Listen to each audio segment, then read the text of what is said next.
ఎప్పుడు ఎర్లీగా లేను నేను. ఈరోజు 5 గంటలకే లేయాల్సొచ్చింది బీచ్‌కి పోదామనేసి. ముత్తుకూరు గేట్ నుంచి మనం కొంచెం ముందుకెళ్ళిన తర్వాత రైల్వే స్టేషన్‌కి ఫ్లైఓవర్ అయితే వచ్చేస్తది. కింద పోతే ఆత్మకూరు బస్ స్టాండ్ ఉంటది.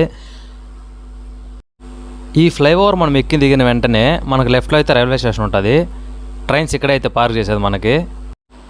రైల్వే స్టేషన్ క్రాస్ చేసిన తర్వాత మనకి స్ట్రైట్ రోడ్లో ఒక 500 మీటర్స్ తర్వాత స్ట్రైట్ రోడ్ ఒకటి పెన్నా బ్రిడ్జ్ మీద రైట్ టర్న్ ఒకటైతే వస్తుంది.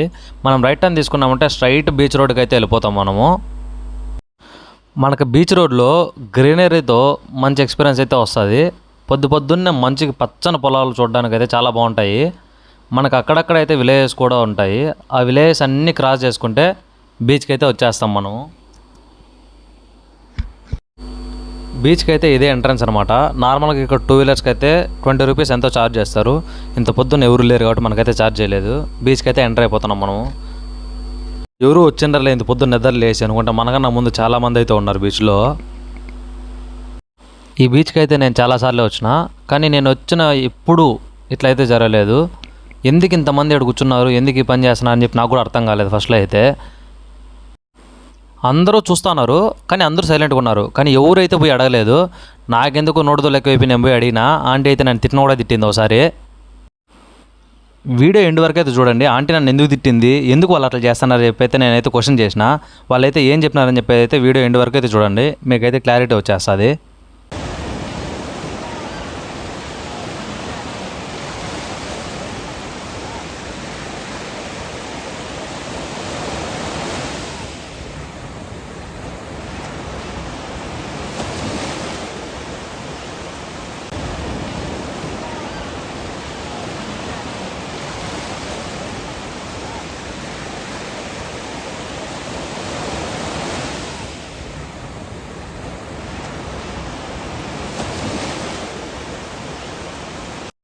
మైపాడ్ బీచ్లో మనకి శివాలయం అయితే చాలా పెద్దగా అయితే కనిపిస్తుంది.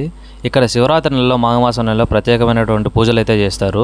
ఇది శివాలయం యొక్క పక్క భాగం అనమాట. అంటే మనకి బీచ్ కనిపిస్తుంది కదా, ఆ సైడ్ నుంచి అయితే శివాలయం కనిపిస్తుంది. ఇదైతే శివాలయం యొక్క ఫ్రంట్ వ్యూ అనమాట. మనం గుళ్ళేకి ఎంటర్ అయిన వెంటనే మనకు అయితే పెద్ద శివలింగం అయితే మనకైతే దర్శనమిస్తుంది. మనం చిన్నప్పుడు ఇసుకలో ఎలా అయితే బొమ్మలు చేసి ఆడుకున్నామో అలానే ఆంటీ వాళ్ళు శివలింగం చేసి పూజలు అయితే చేస్తున్నారు. ఒక ఆంటీని అడిగితే మాఘమాసం నెల సందర్భంగా ఇలా చేస్తే మంచిది అని అయితే చెప్పింది. మనల్ని అయితే ఎవరు తిట్టలేదు, ఊరికే చెప్పిన. బీచ్ అయితే చూసి ఎంజాయ్ చేయండి. ఈ బీచ్కి ఎంతమంది వచ్చారో కామెంట్లో అయితే కామెంట్ చేయండి. నెక్స్ట్ వీడియోలో కలుద్దాం. Bye bye. మన ఛానల్ కొత్తగా చూసేవాళ్ళు ఉంటే సబ్స్క్రైబ్ బటన్ ఒకటి ఉంటుంది, దాన్ని నొత్తండి.